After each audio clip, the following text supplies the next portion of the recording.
جب کوئی شخص دوسرے کو اجازت دے یا کچھ معاف کر دے مگر یہ نہ بیان کرے کہ کتنے کی اجازت دی ہے یا کتنے کو معاف کر دیا ہے۔ جیسے ایک نے کسی کو 10 لاکھ قرض دیا ہو اور کہہ دے کہ چلو میں نے قرض کا کچھ حصہ معاف کیا، اب کتنا معاف کیا بھائی وہ مقدار نہیں بیان کی۔ اس قسم کے مسائل۔ 2451 نمبر حدیث پاک حضرت سہل بن سعد الساعدی رضی اللہ تعالی عنہ کہتے ہیں کہ نبی کریم صلی اللہ علیہ وسلم کے پاس ایک مشروب لایا گیا، آپ نے اس سے پیا، پھر آپ کی دائیں جانب سیدھی طرف ایک لڑکا بیٹھا ہوا تھا، یعنی کم عمر بچہ تھا، اور بائیں طرف بڑی عمر کے لوگ تھے۔ آپ نے اس لڑکے سے فرمایا کہ کیا آپ اجازت دیتے ہو کہ میں اپنا یہ بچا ہوا ان لوگوں کو دے دوں، بڑی عمر والوں کو؟ اس لڑکے نے کہا کہ نہیں، اللہ کی قسم یا رسول اللہ، آپ سے مجھے جو حصہ ملا ہے میں اس پر کسی کو ترجیح نہیں دوں گا۔ آخر کار نبی کریم صلی اللہ علیہ وسلم نے وہ پیالہ اسی لڑکے کے ہاتھ میں دے دیا۔ اب یہ بچہ کون تھا؟ حضرت ابن عباس رضی اللہ تعالی عنہما تھے، جو عمر کے لحاظ سے، حجم کے لحاظ سے چھوٹے ہیں لیکن عظمت کے لحاظ سے، سمجھداری کے لحاظ سے بہت ہی وسعت رکھنے والے ہیں۔ تو یہ اس میں حدیث میں ایک ادب اور ایک احترام بتایا گیا، اور ایک ہے کہ نیکی کے معاملات میں، اچھی چیزوں میں کسی کو اپنے اوپر ترجیح نہ دی جائے، ایثار نہ کیا جائے تو کوئی گرفت نہیں ہے۔ تو اب نبی کریم صلی اللہ علیہ وسلم نے مشروب پیا، دودھ وغیرہ ہوگا یا کوئی بھی چیز تھی، تو اصول یہ ہوتا ہے کہ جو سیدھی جانب بیٹھے ہیں اس کا حق زیادہ ہوتا ہے اور جو بائیں طرف ہوں ان کا حق کم ہوتا ہے، اور اگر ان کو دینا چاہیں تو پہلے صاحب حق سے اجازت لینی ہوگی، پھر ان کو دے سکتے ہیں۔ اب سیدھی جانب بچہ بیٹھا ہوا ہے، ادھر بڑی عمر کے صحابہ تھے، نبی کریم صلی اللہ علیہ وسلم نے جو ایک طریقہ رائج تھا اور قیامت تک کے مسلمانوں کو سرکار یہ سکھانا چاہتے تھے کہ ادب احترام کیا ہے، تو بچے سے پوچھا اجازت دیتے ہیں تو میں ان کو دے دو۔ یہ ہوتی ہے عظمت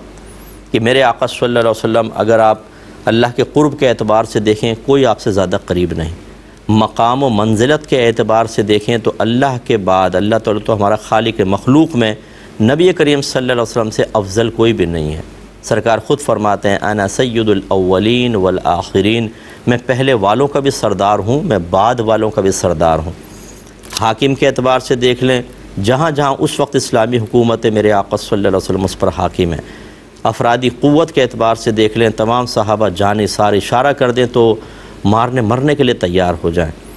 ہر طرح کی یعنی آپ کو طاقت اور سہولت حاصل۔ لیکن عاجزی کا عالم یہ ہے کہ سیدھی جانب اگر بچہ بیٹھا ہوا ہے تو میرے آقا صلی اللہ علیہ وسلم ادب کی رعایت فرماتے ہوئے ایک اچھے طریقے کو قائم اور رائج کرنے کے قصد و ارادے سے اس سے پوچھ رہے ہیں کہ اجازت دیتے ہو تو میں ادھر دے دوں،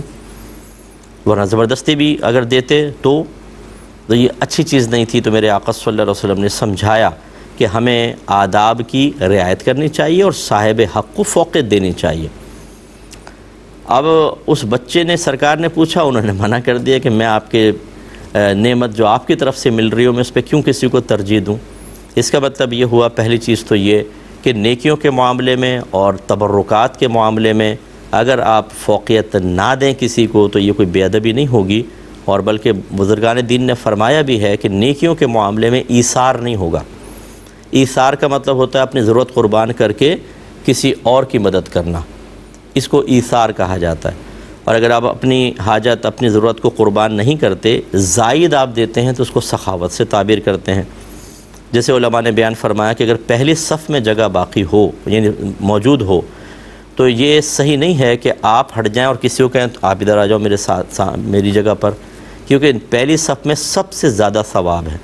تو آپ کو اپنی نیکیوں پر ایثار نہیں کرنا چاہیے۔ ہاں، یہ الگ بات ہے کہ اگر کوئی عالم دین آتے ہیں، کوئی شیخ آتے ہیں، کوئی بزرگ آتے ہیں، اس وجہ سے آپ ادباً ہٹ کے ان کو جگہ دے دیں، ایک الگ بات ہے۔ لیکن اگر آپ نہیں دیتے، کوئی عالم مفتی آئے وہ پیچھے پڑ رہے ہیں، آپ اپنی جگہ بیٹھے رہے کہ میں نہیں دوں گا، میں ایثار نہیں کروں گا، تو بالکل بے ادبی نہیں ہے، بالکل آپ گناہ گار نہیں ہوں گے، اور نہ کسی کو یہ حق ہے کہ اس کو عتاب کرے، یار تمہیں شرم نہیں آتی، آگے بیٹھو، پیچھے عالم دین آ کر بیٹھ گئے۔ نو، اس میں شرم کی کوئی بات نہیں ہے۔